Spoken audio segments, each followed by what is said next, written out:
आंखें दो ऊपर की होती हैं, इन्हें कहते हैं चरम दृष्टि, बाहर की ओर देखने वाली। और अकल की आंख होती है जो भीतर की ओर देखती है। अकल की आंख से देखो रमैया राम चेतन है। एक शरीर में एक राम है, बाहर की आंखें संसार में रमा हुआ उसको खोजती हैं। वो शब्द है, कोई चीज नहीं है। राम एक शब्द है जो संसार में रमा हुआ है। आपसे परे कोई ऐसी चीज नहीं, वो मिलेगा नहीं। क्योंकि शब्द है, वस्तु न हो तो मिलेगी कैसे? सर्वत्र है, सर्वव्यापक है, ये शब्द है। ये पुस्तकों में मिल जाएगा, शास्त्रों में मिल जाएगा, वस्तु कोई नहीं मिलेगी। आंखों से पढ़ने में मिल जाएगा, कानों से सुनने में मिल जाएगा, मन से कल्पना में, मान्यता में मिल जाएगा, वस्तु कुछ नहीं मिलेगी। पूछो उनसे शास्त्रों में क्या है, निर्गुण निराकार, शरीर ही नहीं उसका, मुख ही नहीं उसका, ये शब्द हैं। उसे सिद्ध नहीं कर पाएंगे, मान सकते। साक्षात अकिल की आंख से देखो। आपका नाम ही राम पड़ गया है, रमने वाला। आप शराब में रमते हो, जुआ में रमते हो, अंडा मांस मछली में रमते हो, चोरी हिंसा व्यभिचार में रमते हो, गाली निंदा झूठ में रमते हो, ईर्ष्या क्रोध मान छल में रमते हो, छल कपट में रमते हो, ऊंच नीच में रमते हो, काम क्रोध लोभ मोह अहंकार में रमते हो। आप ही तो रमते हो। आपके नाम बहुत पड़ जाते हैं।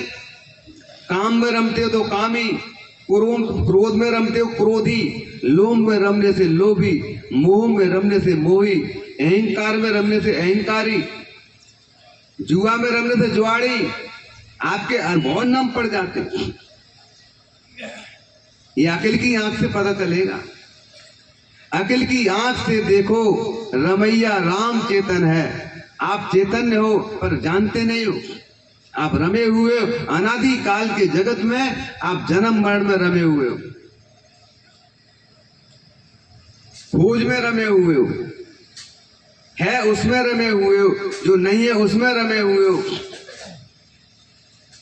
राम तुम निकल जाओ तो कुछ कोई नाम लेने वाला नहीं पूछेगा, रहेगा नहीं। सदगुरु कबीर साहब ने बीजक में कहा, अल्लाह राम जियो तेरी नाई, और जिन पर मेहर हो तुम साईं। अल्लाह और राम यदि किसी काल में रहे होंगे तो तुम्हारी तरह जिए थे और जीव थे, जीवित थे, जन्म और मरण के बीच में जीवित थे। शरीर छूट गया, जीवित नहीं रहे। जीवित न रहने पर मंदिर मस्जिद मूर्तियां बनती हैं, स्मृतियां बनती हैं, चबूतरे बनते हैं। जिंदा हो उसका चबूतरा बनता है क्या? जिंदा की मूर्ति बनती है क्या? बनाते हैं। अहंकारी कहलाएगा, वह बड़ा अहंकारी आदमी जिंदा पे मूर्ति बनाता। साक्षात है, इतनी स्मृतियां हैं मरने के बाद में, जिंदा पे नहीं है। तो जन्म और मरण के बीच में सदगुरु कहते तुम्हारी तरह जिए होंगे कोई, अल्लाह कोई हो रहा होगा नाम का आदमी, राम नाम का आदमी रहा होगा तो तुम्हारी तरह जिया था, तुम्हारी तरह जीव था, चैतन्य था। आज नहीं है, आज तुम्हारी मेहरबानी से जिंदा है। अल्लाह राम जियो तेरी नाई, जिन पर मेहर हो तुम साईं। तुम्हारी कृपा से जिंदा है, तुम्हारी मेहरबानी से, कृपा से मंदिर बनते हैं, मस्जिद बनती हैं, गुरुद्वारे बनते हैं, गिरजाघर बनते हैं, वेद शास्त्र पुराण कुरान जितने सारे ग्रंथ बनते हैं, मतपंथ बनते हैं, परंपराएं बनती हैं, रूढ़ियां बनते हैं, ब्रह्मभूल बनते हैं, भूत प्रेत बनते हैं, देवी देवता बनते हैं। ये तुम्हारी मेहरबानी से बनते हैं। तुम बोलना बंद कर दो, सुनना बंद कर दो, पुस्तकों में लिखना बंद कर दो, उनकी स्मृतियां बनाना बंद कर दो, कौन जानेगा उन्हें? सदगुरु कहते तुम्हारी मेहरबानी से जिंदा है। राम ईश्वर खुदा सबका मनैया राम चेतन है। राम को मानने वाला, खुदा को मानने वाला, ईश्वर को मानने वाला कौन है? तुम चैतन्य हो, जीव हो, अविनाशी हो। जुबान हरगिज हिला सकता नहीं जिनके बिना कोई।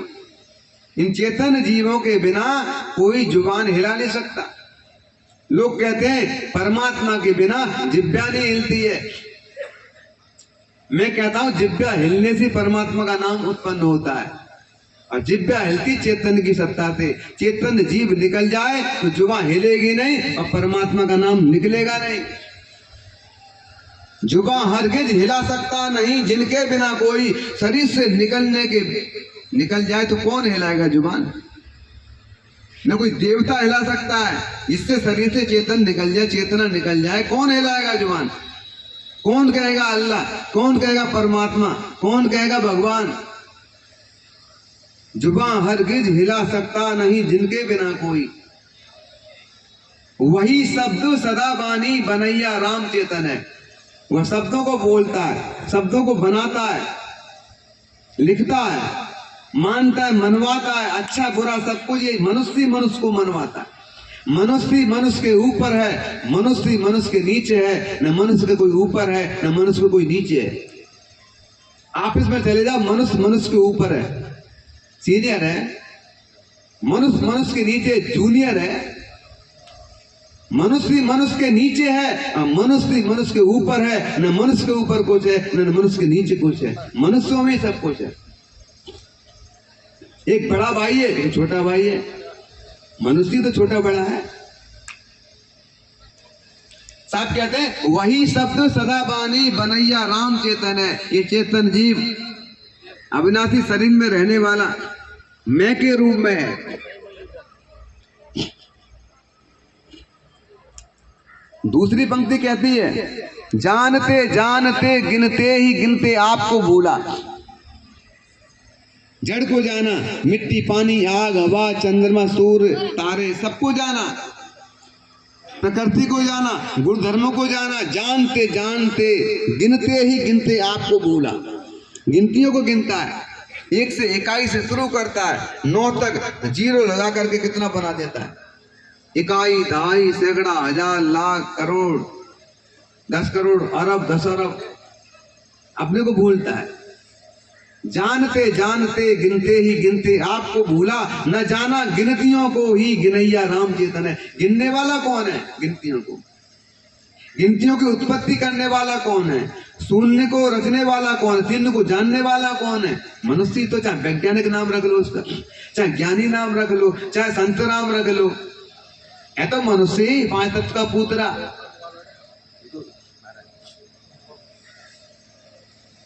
गिनते ही गिनते आपको भूला, अपने आप को भूलता। कहते हैं संत 9 लोग यात्रा करने गए, तो यात्रा बीच में नदी पड़ी, तो 10 लोग थे वो उस पार पहुंच गए। गिनना शुरू किया, भाई कोई छूट तो नहीं गया। तो उन्होंने शुरू किया 1 2 3 4 9 तक शुरू किया। एक भूल गए, सबने गिना 9 बार कि भाई भाई एक हो गया। इतनी देर में एक संत पधारे पार की। उनसे कहा महाराज हम 10 लोग चले थे, एक हो गया। महाराज ने देखा 10 तो है, इनको मैं ठीक तरीके समझाऊं कि सब खड़े हो जाओ, तुम्हें प्रयोग करके समझाऊं कि वैसे ही प्रैक्टिकल कराओ।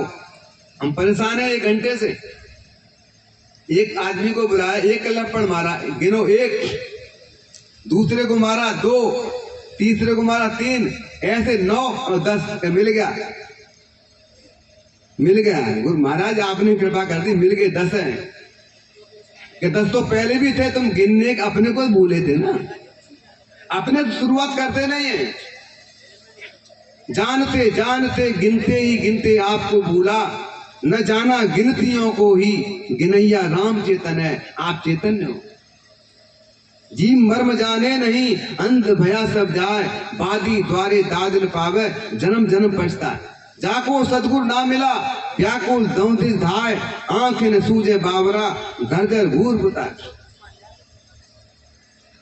तीसरी कड़ी कहती है जानने में जो आता है इंद्रियों के सहारे से, दृश्य परपंच जड़ मुर्दा, जनैया राम चेतन है। आपके जानने में जो आता है वो जड़ है, प्रपंच है, छूटने वाला है। सर्वहु को जाने सो तो सर्वहु से न्यारो रहे, सोई गुरु रूप निज पारक लखायो है। जाके सगलो परखिया सो पारक निज रूप, तहां होए रहो स्थिर तू नहीं झाही ब्रह्म को। जानने में जो आता है इंद्रियों के सहारे से, आपके 5 इंद्रियों के सहारे से, माध्यम से क्या जानने में आता है? शब्द, स्पर्श, रूप, रस, गंध, ये जानने में आता है। ये तत्वों का है। शब्द और स्पर्श वायु में है, रूप अग्नि का है, रस जल का है, गंध पृथ्वी का है। कैसे जानने में आता है? 5 ज्ञानेंद्रियों से। नाक से गंध जानने में आती है, जिह्वा से रस जानने में आता है, रूप नेत्रों से जानने में आता है, स्पर्श शरीर से त्वचा से जानने में आता है, शब्द कान से जानने में आता है। जानने में जो आता है इंद्रियों के सहारे से, अभी मैं उसे रख लूं, इससे मैंने थोड़ा कर देर में रोक दूंगा, उसे कर दो जाएगा। एक आध मिनट मिनट पहले बता देना, मैं शॉर्ट करता हूँ। में जो आता है इंद्रियों के सहारे से, अंतिम कड़ी है। हंस तू खोजता किसको, वही तू है, तू ही वो है, सभी का पार की पारक करैया राम चेतन है। तुम किसको खोजते हो? तुम ही सत्य हो, तुम अविनाशी हो, तुम अजर हो, तुम अमर हो, तुम अखंड हो, नित्य हो, शाश्वत हो, अजन्मा हो, शांत हो। किसे तुम खोजते हो? ये बोध सदगुरु संतों के द्वारा जानने में आता है। इसलिए हमें सदगुरु संतों का सत्संग करते रहना चाहिए और अपने मान्यताओं को, भ्रम को, भूल को, जड़ा शक्ति को परखाते रहना चाहिए और छोड़ने की विधि पूछते रहना चाहिए। तो ऐसा करते रहेंगे तो हमारा जीवन सुंदर, स्वच्छ, निर्मल, पवित्र, कल्याण में हो जाएगा। बोलो सदगुरुदेव की।